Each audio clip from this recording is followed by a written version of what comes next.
नमस्कार। मैं वीके शास्त्री अपने चैनल के माध्यम से आप सभी दर्शकों का बहुत बहुत स्वागत करता हूं। 15 मार्च 2023 प्रातः 5:58 पर ग्रहों के राजाधिराज भगवान भुवन भास्कर सूर्यदेव अपनी वर्तमान शत्रु राशि कुंभ राशि से निकलकर देवगुरु की राशि मीन राशि में गोचर कर चुके हैं।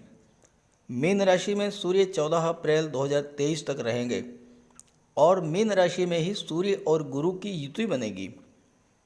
इसके अलावा 31 मार्च तक बुध भी मीन राशि में ही गोचर करेंगे। बुध मीन राशि में नीच के होते हैं, लेकिन यहाँ पर बुध का नीच भंग होगा और बुध नीच भंग राजयोग बनाएंगे। सूर्य आत्मा, पिता, शासन प्रशासन, सरकारी नौकरी, मान सम्मान, पद और प्रतिष्ठा के कारक होते हैं। पावर और अथॉरिटी के कारक होते हैं। सूर्य का कुंडली में बलि होना इस बात का संकेत देता है कि जातक जीवन के हर क्षेत्र में उच्च स्तर की सफलता अर्जित करेगा। तो सूर्य के इस राशि परिवर्तन का मकर राशि के जातकों के जीवन पर क्या प्रभाव पड़ेगा, इसी का विश्लेषण करेंगे इस वीडियो में। लेकिन पहले ये समझेंगे कि सूर्य गुरु की युति और बुध के नीच भंग राजयोग का ओवरऑल इफेक्ट क्या पड़ेगा। फिर बात करेंगे मकर राशि पर इसके प्रभाव के बारे में। ये विश्लेषण आपकी चंद्र राशि के आधार पर किया जा रहा है और वीडियो के अंत में मैं आपको सूर्यदेव के उपाय भी बताऊंगा।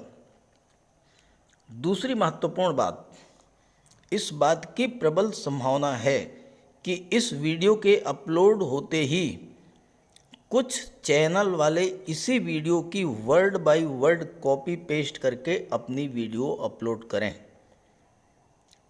इवन थंबनेल की भी कॉपी पेस्ट कर सकते हैं। ऐसे चैनल वालों को मैं सिर्फ ये कहना चाहूँगा कि पहले एस्ट्रोलॉजी की ABCD सीखें।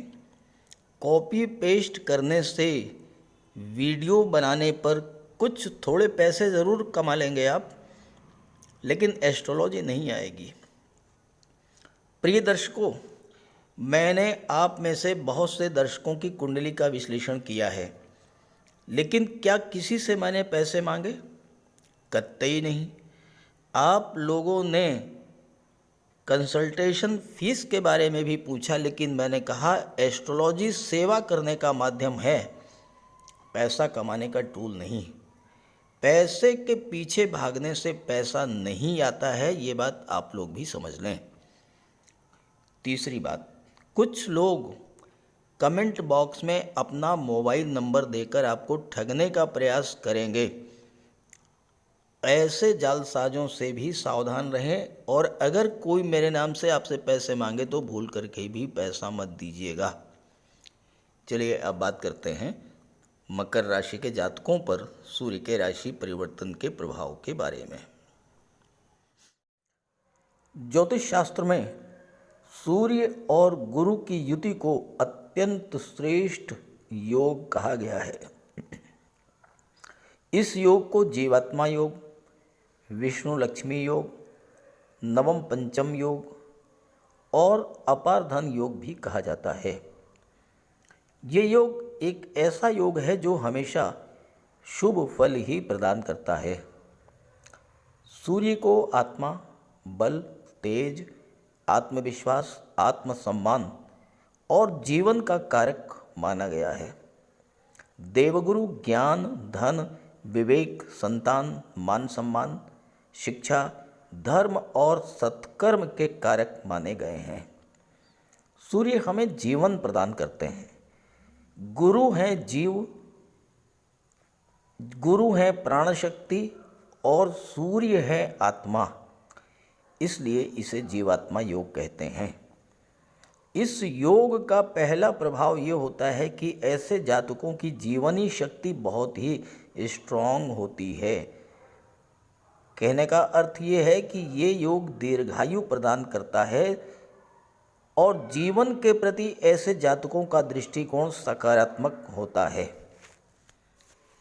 गोचर में ये योग बनने पर निश्चित रूप से आपके ज्ञान, बुद्धि, विवेक में वृद्धि होगी। जीवन में सफलता, उच्च पद और धन प्राप्त होगा। विवाह और संतान का भी योग बनेगा। देवगुरु को मेल प्लेनेट कहा गया है। गुरु को संतान का कारक है, सूर्य पिता के कारक हैं। तो इस युति के बनने का सबसे बड़ा लाभ ये होता है कि पुत्र संतान की प्राप्ति का योग बनता है।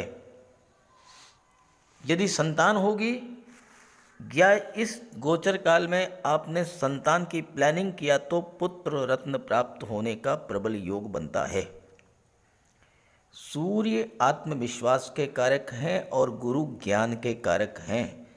सूर्य और गुरु की युति बनने पर आपके ज्ञान बुद्धि विवेक में तो वृद्धि होती ही है, आपका कॉन्फिडेंस लेवल भी बहुत हाई होता है। ऐसे जातक खुद पर तो विश्वास रखते ही हैं, इनके अंदर सकारात्मक ऊर्जा का सतत प्रवाह होता रहता है और ऐसे जातक जहाँ भी पहुँचते हैं उस स्थान को सकारात्मक ऊर्जा से भर देते हैं। चूँकि सूर्य पिता के कारक हैं, जिस जातक की जन्म कुंडली में सूर्य गुरु युति बनती है उसके जन्म लेते ही उसके पिता की भी भाग्योन्नति हो जाती है। पिता का सोशल स्टेटस बढ़ जाता है। साथ ही ऐसे जातक खुद भी बहुत अधिक मान सम्मान और धन प्राप्त करते हैं। साथ ही साथ राज्य स्तर का भी सम्मान प्राप्त होता है, क्योंकि सूर्य शासन, प्रशासन, राजनीति और राज्य के कारक हैं। ऐसे जातकों का बौद्धिक स्तर भी बहुत उच्च स्तर का होता है, क्योंकि बुध भी इस गोचर काल में 31 मार्च तक सूर्य और गुरु के साथ रहेंगे। इस युति को नवम पंचम योग भी कहते हैं, क्योंकि सूर्य पंचम भाव के स्वामी, सिंह राशि पंचम राशि है काल पुरुष कुंडली में। गुरु नवम के स्वामी होते हैं, धनु राशि काल पुरुष कुंडली की नवीं राशि है, तो नवम पंचम योग भी कहते हैं। पंचम भाव संतान और शिक्षा का भाव होता है, नवम भाव भाग्य स्थान और उच्च शिक्षा का होता है। तो इस युति के बनने पर व्यक्ति का भाग्योदय तो हो ही जाता है, उसकी संतान भी अत्यंत भाग्यशाली होती है। ये युति उच्च शिक्षा के क्षेत्र में, खासकर IT sector, management, communication, medical, शिक्षा, कला के क्षेत्र में बुलंदियों तक ले जाने वाली होती है।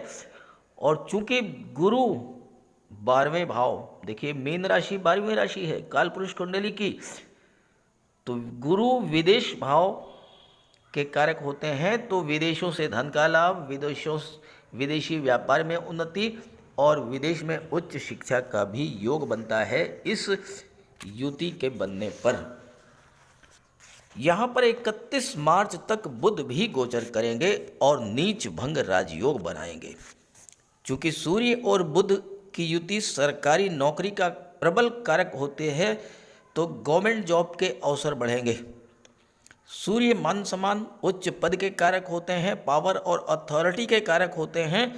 और बुध education sector, finance sector, banking sector, IT sector, computer, communication, share market, marketing, insurance और मैनेजमेंट के कारक होते हैं। तो इन क्षेत्रों में उच्च पद, मान सम्मान तो दिलाएंगे ही, साथ में प्रचुर धन की भी प्राप्ति कराएंगे। बुध 31 मार्च तक तो सूर्य और गुरु के साथ रहेंगे। 31 मार्च को राशि परिवर्तन करके मेष राशि में चले जाएंगे और 1 अप्रैल से 14 अप्रैल तक सूर्य गुरु की युति का लाभ तो आपको मिलेगा ही, बुध और मंगल के परिवर्तन योग का लाभ भी आपको मिलेगा। हालांकि इस परिवर्तन योग पर अगले वीडियो में चर्चा करेंगे। इस गोचर का नेगेटिव पहलू सिर्फ ये है कि सूर्य अग्नि तत्व ग्रह हैं, मीन राशि जल तत्वीय राशि है, तो जल तत्वीय राशि में अग्नि तत्व ग्रह सूर्य के गोचर काल का कुछ नेगेटिव प्रभाव भी आपको मिलेगा, जैसे नेत्र कष्ट, पिता के स्वास्थ्य में समस्या, पिता से संबंध खराब या मान सम्मान में कमी, तो इसके लिए आप सूर्य का उपाय कर लीजिएगा, समस्या समाप्त हो जाएगी। तो आपने समझ लिया सूर्य गुरु युति के प्रभाव के बारे में और साथ में बुध के नीच भंग राजयोग के बारे में। अब बात करेंगे इन ग्रह स्थितियों का अलग अलग राशियों पर क्या प्रभाव पड़ेगा। तो ये है मकर राशि के जातकों की कुंडली। आपके राशि के स्वामी शनिदेव हैं, जो कि कुंडली के धन भाव में गोचर कर रहे हैं और आपके लग्न के स्वामी हैं। मकर राशि के जातकों के जीवन में शनिदेव की 7.5 का तीसरा चरण गतिमान है। और अब आप देखें, शनिदेव 7.5 के तीसरे चरण में आपको अपने एफर्ट्स का लाभ देते हैं। आपने जो भी कार्य किए हैं उनका प्रतिफल आपको प्राप्त होता है। और आप स्वयं देखें कि शनिदेव कितनी अच्छी स्थिति में हैं। आपके लग्न के स्वामी होकर के धन के भाव में बैठे हुए हैं, अपनी मूल त्रिकोण राशि कुंभ राशि में। शनिदेव के परम मित्र हैं शुक्र। शुक्र दशम भाव के स्वामी हैं, कर्म भाव के स्वामी हैं। और शुक्र और बुध कुंडली के चतुर्थ भाव में गोचर कर रहे हैं। देखिए, शुक्र 12 मार्च को चतुर्थ भाव में आ जाएंगे, बुध 31 मार्च को चतुर्थ भाव में आएंगे, शुक्र 6 अप्रैल को पंचम में आ जाएंगे। लेकिन ये 7 दिन 31 मार्च से 6 अप्रैल शुक्र और बुध दोनों मिलकर के एक तो लक्ष्मी नारायण योग बना रहे हैं, दूसरा केंद्र त्रिकोण राजयोग भी बना रहे हैं। देखिए, केंद्र त्रिकोण राजयोग तब बनता है जब केंद्र के भाव के स्वामी यानी पहले, चौथे, 7वें और 10वें भाव के स्वामी, त्रिकोण के स्वामी, पंचम और नवम के स्वामी एक साथ गोचर करें। देखिए, दशम के स्वामी है शुक्र, नवम के स्वामी है बुध। देखिए, यहाँ 6 लिखा है, 6 का मतलब कन्या राशि, कन्या राशि के स्वामी बुध। दशम भाव में 7 लिखा है, तुला राशि, तुला राशि के स्वामी शुक्र। नवम और दशम के स्वामी एक साथ युति बना करके सुख भाव में गोचर करेंगे 7 दिनों के लिए, 31 मार्च से 6 अप्रैल तक। केंद्र त्रिकोण राजयोग बना। तो इस तरह से आपकी राशि के स्वामी शनि के परम मित्र शुक्र और बुध आपकी कुंडली में बहुत बड़ा राजयोग बना रहे हैं और इसका आपको बहुत बड़ा लाभ भी प्राप्त होगा। जहाँ तक सूर्य की बात है, सूर्य पराक्रम भाव में 15 मार्च को आ चुके हैं और बुध 16 मार्च को आ चुके हैं। सूर्य और यहाँ गुरु पहले से ही हैं। सूर्य, बुध और गुरु का त्रिग्रही योग बनेगा और पराक्रम भाव में ही बुध का नीच भंग राजयोग भी बनेगा। ये तो ही ग्रह स्थिति। जैसा कि मैं अपने हर वीडियो में आपको बताता हूँ, जीवन में मनुष्य पिछले समय की गलतियों से, पिछले समय में उसके साथ जो समस्याएं, जो कष्ट उसने झेले, उसी से सीख लेकर के जीवन में सुधार करता है, आगे बढ़ता है। तो सूर्य का गोचर, पिछला गोचर, डेट आप नोट कर लें, 13 फरवरी से 15 मार्च, ये आपके लिए विशेष कष्ट कर रहा होगा। वजह आप समझें, क्यों रहा होगा, क्या हुआ होगा, और जो मैं बता रहा हूँ वैसा ही हुआ हो तो ज़रूर कमेंट कीजिएगा। 13 फरवरी से 15 मार्च के बीच सूर्य का गोचर कुंभ राशि में था और यहाँ पर सूर्य और शनि की युति बनी। सूर्य और शनि को ज्योतिष शास्त्र में एक दूसरे का प्रबल शत्रु माना गया है और जब दो प्रबल शत्रु एक साथ किसी भाव में गोचर करते हैं तो एक दूसरे को पीड़ित करते हैं, एक दूसरे को कष्ट देते हैं। अब सूर्य पीड़ित हुए, सूर्य के पीड़ित होने से सूर्य ग्रहों के राजा हैं और जब राजा ही पीड़ित हो तो आप समझ सकते हैं क्या हुआ होगा। सूर्य पिता के कारक हैं, पिता को कष्ट हुआ होगा, पिता से मतभेद हुआ होगा। सूर्य शासन प्रशासन सरकारी नौकरी के कारक हैं, वहाँ भी स्थितियाँ आपके अनुकूल नहीं रही होंगी। वर्कलोड बढ़ा होगा, अधिकारियों का सहयोग नहीं मिला होगा। प्रमोशन वेतन वृद्धि का मामला था, उसमें भी रुकावट आई होगी। आपका कोई काम सरकारी अधिकारियों कर्मचारियों से था, वह कार्य बिल्कुल नहीं बना होगा, सहयोग नहीं मिला होगा, डिले हुए होगी। शिक्षा प्रतियोगिता के क्षेत्र में भी बाधाएं आई होंगी और आप सूर्यजन्य कष्टों, नेत्र कष्ट, हड्डियों के रोगों से, हार्ट प्रॉब्लम्स, पाचन तंत्र संबंधी रोग, इन सब से पीड़ित हुए होंगे। आपके आत्मविश्वास में कमी आई होगी और हो सकता है बहुत अधिक तनाव बढ़ जाने पर माइग्रेन की समस्या भी आई हो। शनि भी पीड़ित हुए। शनि कर्म के कारक हैं, लाभ के कारक हैं। शनि के पीड़ित होने का सीधा असर आपके कामकाज पर पड़ा होगा। कार्यों की गति धीमी हुई होगी, कार्यों में रुकावट आई होगी, आपके मन में उत्साह की कमी आई होगी और सबसे बड़ी बात कि फाइनेंशियल क्राइसिस से आप गुजरे होंगे, आर्थिक संकट भी आपने झेला होगा। काम में मन न लगना, आलस्य, थकान, ये सब शनिजन्य रोग, घुटनों के रोग, आर्थराइटिस, जोड़ों में दर्द, मांसपेशियों में पीड़ा, वायु विकार, एनीमिया, इन सब समस्याओं से भी आपको जूझना पड़ा होगा। लेकिन अब स्थितियां बदल गई हैं, सूर्य राशि परिवर्तन करके पराक्रम भाव में आ गए हैं, तो आइए इसका क्या प्रभाव होगा, इसका विश्लेषण करते हैं। 15 मार्च को सूर्य और 16 मार्च को बुध पराक्रम भाव में आ जाएंगे और यहाँ पर देवगुरु बृहस्पति के साथ त्रिग्रही योग बनेगा। सूर्य का गोचर तीसरे भाव में, सूर्य राजा हैं और बुध के साथ हैं। महामंत्री गुरु भी साथ में हैं। सूर्य बल, तेज, ऊर्जा और प्रकाश के कारक हैं। बुध बुद्धि, इंटेलिजेंस, तर्क शक्ति, वाक शक्ति के कारक हैं। सूर्य बुध पराक्रम भाव में गोचर करते हुए आपके पराक्रम पुरुषार्थ में वृद्धि करेंगे, साथ ही बुध आपके ज्ञान, आपके इंटेलिजेंस पावर में वृद्धि करेंगे। तीसरे भाव में सूर्य गोचर करते हुए आपको शासन प्रशासन से लाभ दिलाएंगे। बुध यहाँ पर गोचर करते हुए आपको मार्केटिंग के क्षेत्र से या फिर शेयर मार्केट से या ऑनलाइन एक्टिविटीज़ से, ऑनलाइन मैटर्स में या ट्रैवल और टूरिज़्म के क्षेत्र से बहुत अच्छा धन, बहुत अच्छी सफलता प्रदान करेंगे। इस गोचर काल में सबसे महत्वपूर्ण गोचर है शुक्र और बुध का, जो कि आपके राशि के स्वामी शनि के मित्र हैं।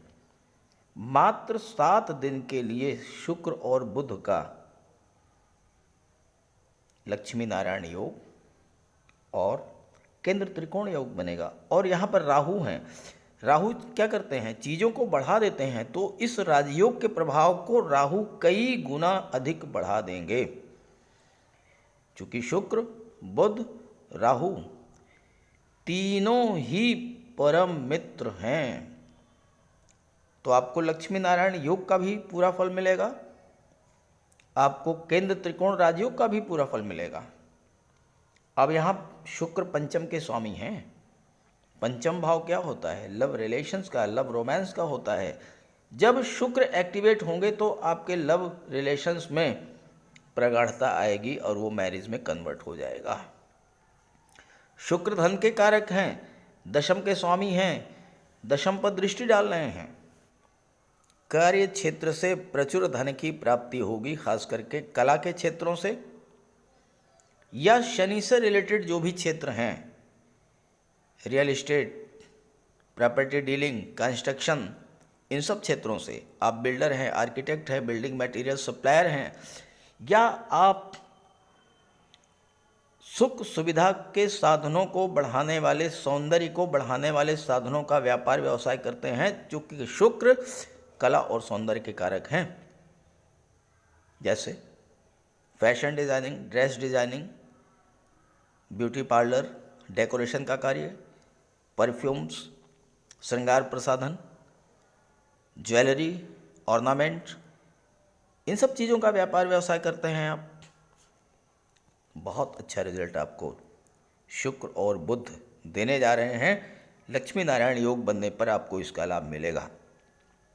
अब आप एक चीज़ प्रश्न कर सकते हैं मुझसे कि मैं बात तो सूर्य के राशि परिवर्तन पर कर रहा हूँ, लेकिन शुक्र, बुध और शनि की बात कर रहा हूँ।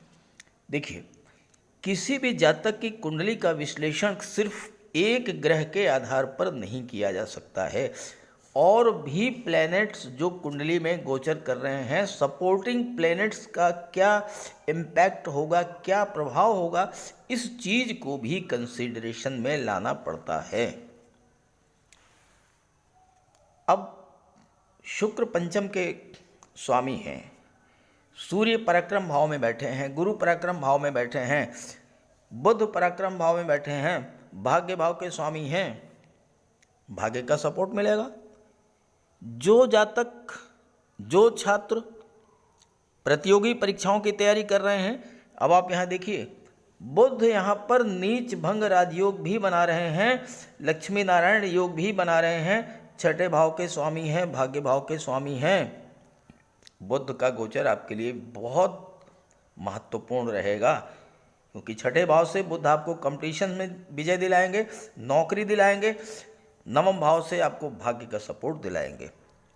और चूंकि गुरु भी साथ में है और गुरु विदेश भाव के स्वामी हैं, ऐसे में इस बात के प्रबल योग हैं कि आपको विदेश जाकर के किसी विदेशी कंपनी में, किसी मल्टीनेशनल कंपनी में कंप्यूटर, कम्युनिकेशन या मैनेजमेंट के क्षेत्र में या आईटी सेक्टर में नौकरी भी मिल सकती है। सूर्य मान सम्मान, पद प्रतिष्ठा के कारक हैं, प्रमोशन और उच्च पद के कारक हैं, आपके स्टेटस के कारक हैं। अगर आपका प्रमोशन ड्यू था, नहीं हो रहा था, अब प्रमोशन के योग बनेंगे। सूर्य उच्च पद के कारक हैं, तो उच्च पद तो मिलेगा ही, कोई बहुत महत्वपूर्ण जिम्मेदारी का पद भी आपको मिल सकता है, जिससे मान सम्मान भी बढ़ेगा और धन भी आएगा। थर्ड हाउस यात्राओं का है, तो मनचाही जगह पर आपका ट्रांसफ़र भी हो सकता है। जो लोग यात्रा से संबंधित टूर एंड ट्रेवल से जुड़े हुए हैं, मार्केटिंग से जुड़े हुए हैं या मेडिकल रिप्रेजेंटेटिव हैं, ऐसे जातकों के लिए भी सूर्य का गोचर विशेष लाभकारी रहेगा। कार्यस्थल पर स्थितियाँ अनुकूल हो जाएंगी। सूर्य नेतृत्व क्षमता में वृद्धि करेंगे, टीम लीडर के रूप में आप कार्य करेंगे, आपको कोई नया प्रोजेक्ट मिल सकता है और व्यापार के क्षेत्र में आप कोई नई शुरुआत भी कर सकते हैं। शेयर मार्केट, पूंजी निवेश या करेंसी के कार्यों में विशेष सफलता मिलेगी, क्योंकि इसके कारक हैं बुध, गुरु और दोनों ही सूर्य के साथ हैं। थर्ड हाउस ऑनलाइन एक्टिविटीज़ का होता है और यहाँ बुध हैं। अगर आप इन चीज़ों से जुड़ करके कार्य करते हैं तो विशेष सफलता मिलेगी। सूर्य अष्टम के स्वामी हैं, आपकी राशि के स्वामी शनि हैं, धन के भाव में बैठे हैं, अष्टम पर दृष्टि डाल रहे हैं और शनि अष्टम के कारक भी हैं। शनि इस समय महाबली हो चुके हैं, 14 मार्च से राहु के नक्षत्र शतभिषा नक्षत्र में गोचर कर रहे हैं। आपके लिए शनि बहुत अच्छा रिजल्ट देंगे। अब अष्टम भाव की चीज़ों से जुड़कर कार्य करते हैं, बहुत बड़ा आपको लाभ मिलेगा, धन की प्राप्ति होगी। अब अष्टम भाव की चीज़ें क्या हैं? जमीन के नीचे के जुड़े हुए नीचे के पदार्थ, पेट्रोलियम, डीजल, मेटल्स, खास करके लोहा। अब देख लीजिए, इस संसार में, चराचर जगत में, पूरे विश्व में लोहा ही एक ऐसी चीज है जिसके बगैर किसी का कोई भी काम नहीं चल सकता है। ट्रांसपोर्टेशन के क्षेत्र में देख लीजिए, डेली यूज की चीज़ों के लिए देख लीजिए, बिल्डिंग मटेरियल के रूप में देख लीजिए, कहाँ पर लोहे का यूज नहीं हो रहा है, आप इसको देख लीजिए। और उसके कारक कौन है? शनि। शनि की दृष्टि अष्टम पर रहे तो मेटल से जुड़े हैं, मिनरल से जुड़े हुए हैं, रबर स्क्रैप से जुड़े हैं, केमिकल प्रोडक्ट से जुड़े हैं या मेडिसिन से जुड़े हैं, आपके लिए बहुत अच्छा रहेगा। अष्टम भाव ज्योतिष तंत्र मंत्र और रिसर्च का होता है। आप इन चीज़ों से जुड़े हैं तो आपको बहुत बड़ा लाभ मिलेगा। अष्टम भाव ऑडिट का होता है, अष्टम भाव टैक्सेशन का होता है, अष्टम भाव जो है प्रॉपर्टी डीलिंग का भी होता है, अष्टम भाव कमीशन, इंश्योरेंस, इन सब चीज़ों का भी होता है। इवन अष्टम भाव देश की जो गुप्तचर सेवाएं हैं उनको भी कुंडली का अष्टम भाव रिप्रेजेंट करता है, क्योंकि अष्टम भाव गुप्त रहस्यों का होता है। अष्टम भाव ऐसा भाव है जिससे अगर आप जुड़ करके कोई भी कार्य कर रहे हैं, आप देख लीजिए शनिदेव इन 2.5 वर्षों में आपको बुलंदियों पर पहुंचा देंगे। करके देखिए। अष्टम भाव जिसे खराब भाव कहा जाता है, बहुत ही महत्वपूर्ण भाव है। मनुष्य के जीवन से सर्वाधिक जो अटैचमेंट है अष्टम भाव की चीज़ों से ही है। आप देखिए संसार में, आप चेक कीजिए, हर चीज़ अष्टम भाव से जुड़ी हुई है। आपकी आयु तक अष्टम से जुड़ी हुई है। बहुत महत्वपूर्ण भाव है, इससे जुड़ के कार्य कीजिए। शनि आपके राशि के स्वामी हैं। मकर राशि के जातकों के जीवन की 90% समस्याएं तो यहीं से सॉल्व हो जाएंगी। अब सूर्य, गुरु और बुध की दृष्टि भाग्य भाव पर पड़ेगी, तो इस पर भी बात कर लेते हैं। देखिए, सूर्य आपकी कुंडली में अष्टम भाव के स्वामी हैं। अष्टम भाव में 5 लिखा है, 5 का मतलब सिंह राशि, सिंह राशि के स्वामी सूर्य अष्टम के स्वामी होकर के पराक्रम भाव में गोचर कर रहे हैं और भाग्य के भाव पर दृष्टि डाल रहे हैं। तो इसका सीधा सा अर्थ क्या हुआ कि आप अष्टम भाव की चीज़ों से जुड़ करके अगर कार्य करेंगे तो भाग्य का आपको पूरा सपोर्ट मिलेगा। पूरी तरह से भाग्य आपका साथ देगा। गुरु यहाँ पर सूर्य के साथ हैं, विदेश भाव के स्वामी हैं। बुध नवम के स्वामी हैं, जहाँ से उच्च शिक्षा का विचार किया जाता है। छात्रों के लिए विदेश जाकर के उच्च शिक्षा ग्रहण करने का प्रबल योग बनेगा। बुध व्यापार के कारक होते हैं। विदेशी व्यापार में आपको लाभ होगा। नए नए बिजनेस डील्स आपको मिलेंगे। और चूंकि सूर्य गुरु और बुध तीनों ही ग्रह आपके भाग्य भाव पर दृष्टि डाल रहे हैं, भाग्य भाव को जागृत करेंगे और भाग्य के जागृत होने से आपके सभी अधूरे कार्य पूरे होंगे। बुध यहाँ पर नीचभंग राजयोग भी बना रहे हैं और गुरु के साथ हैं, तो जैसा मैंने बताया विदेश जाने की योग बनेगा। विदेशी व्यापार के नए नए अवसर मिलेंगे। बुध छठे भाव के भी स्वामी हैं, तो किसी मल्टीनेशनल कंपनी में आपको जॉब भी मिल सकती है। साथ ही साथ tour and travel, marketing, share market के क्षेत्र से आपको बुध लाभ दिलाएंगे। अगर आप ऑनलाइन मीडिया, ऑनलाइन प्लेटफॉर्म से जुड़कर कार्य करेंगे तो विशेष लाभ मिलेगा। राहु की दृष्टि दशम भाव पर पड़ रही है और भाग्य आपका साथ दे रहा है, तो आप कार्य क्षेत्र का जितना अधिक विस्तार करेंगे उतना ही अधिक आपको लाभ मिलेगा। जैसा मैं आपको हर वीडियो में बताता हूँ कि राहु एक्सपेंशन को शो करते हैं, राहु विस्तार को शो करते हैं और राहु सीक्रेसी को भी शो करते हैं। कार्य क्षेत्र का विस्तार करें खामोशी के साथ, बिना किसी को बताए, आप देखिए कितना अच्छा रिजल्ट मिलेगा। बुध छठे के स्वामी हैं, नीच भंग राजयोग बना रहे हैं, लक्ष्मी नारायण योग बना रहे हैं। कंपटीशंस के भाव में, नौकरी के भाव में के स्वामी हैं। प्रतियोगी परीक्षाओं में आपको विजय दिलाएंगे, धन की प्राप्ति कराएंगे। छात्रों के लिए कुछ ऐसा हो सकता है कि पढ़ाई के साथ साथ उनको धन की भी प्राप्ति हो, जैसे कोई स्कॉलरशिप मिल जाए या कोई प्राइवेट पार्ट टाइम जॉब मिल जाए। तीसरा भाव परिवर्तन का होता है, ट्रांसफर्स का होता है, यात्राओं का होता है। आप नौकरी में कोई परिवर्तन चाहते थे या ट्रांसफ़र काफ़ी दिनों से चाह रहे थे, उसके लिए भी इस समय उपयुक्त है। शनि अपनी राशि में सेकंड हाउस में है, तो इसमें धन की भी बचत शुरू होगी और आप धन का निवेश भी करेंगे। बुध जो कि शेयर मार्केट के कारक होते हैं, वो 16 मार्च तक धन के भाव में शनि के साथ रहेंगे, तो निवेश के लिए बहुत अच्छा समय रहेगा। और शनि अकेले ही इस समय बहुत स्ट्रॉन्ग पोजीशन में हैं। वो धन की बचत भी कराएंगे, धन का निवेश भी कराएंगे, भूमि भवन प्रॉपर्टी और वाहन क्रय करने का भी योग बनेगा। कुल मिलाकर के मकर राशि के जातकों के लिए 15 मार्च से 14 अप्रैल के बीच का जो समय है अत्यंत शुभ और श्रेष्ठ फल देने वाला है। हाँ, अगर आपकी जन्म कुंडली में सूर्य कमजोर हैं तो सूर्य का उपाय जरूर कीजिएगा। बात करते हैं उपायों पर।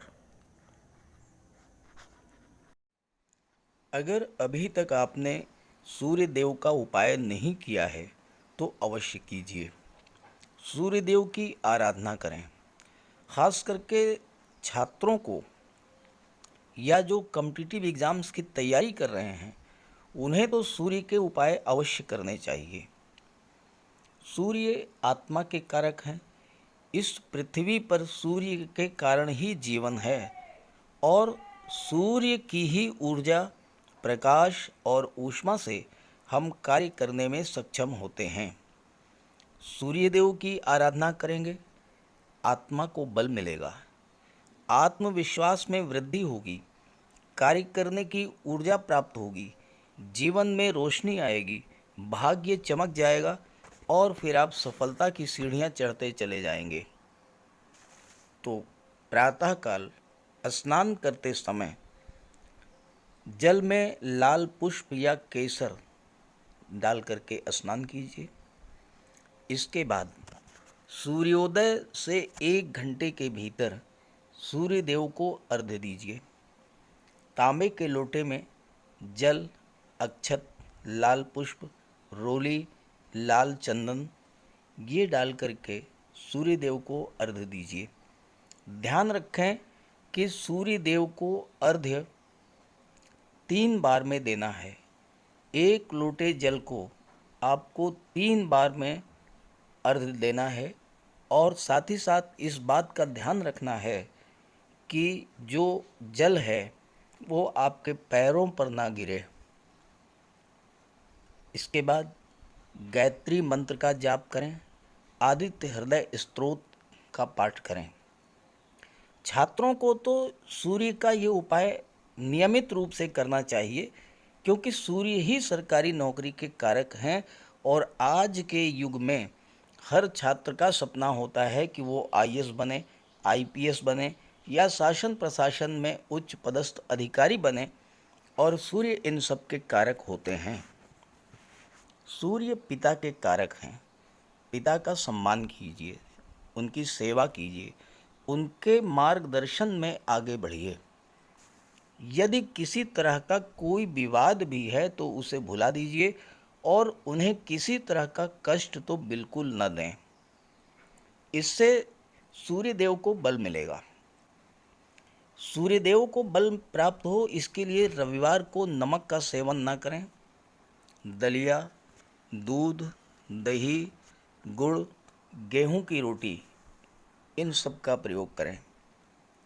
रविवार के दिन सूर्यदेव को अर्घ्य देने के बाद एक तांबे की अंगूठी या तांबे का छल्ला ये धारण करें और जितनी आपकी क्षमता या सामर्थ्य हो यथाशक्ति लाल वस्त्र, गुड़, गेहूं, मसूर की दाल या तांबे का दान करें। गौ माता की सेवा करें, उन्हें रोटी दें, चींटियों को चीनी दें, मछलियों को आटे की गोली खिलाएं। ध्यान रखें कि जो भी उपाय करें यो पूरे मन से करें। उपाय करते समय सूर्यदेव का ध्यान करें और साथ ही साथ अहंकार और क्रोध इनसे दूर रहें। आप ये उपाय करके देखिए, जीवन में इतना बड़ा परिवर्तन आएगा कि आप कल्पना नहीं कर सकते। तो मेरी बात से सहमत हों तो उपाय शुरू कर दीजिए, और वीडियो अच्छा लगा हो तो अपने साथियों को, मित्रों को भी ज़रूर शेयर कर दीजिएगा। नमस्कार।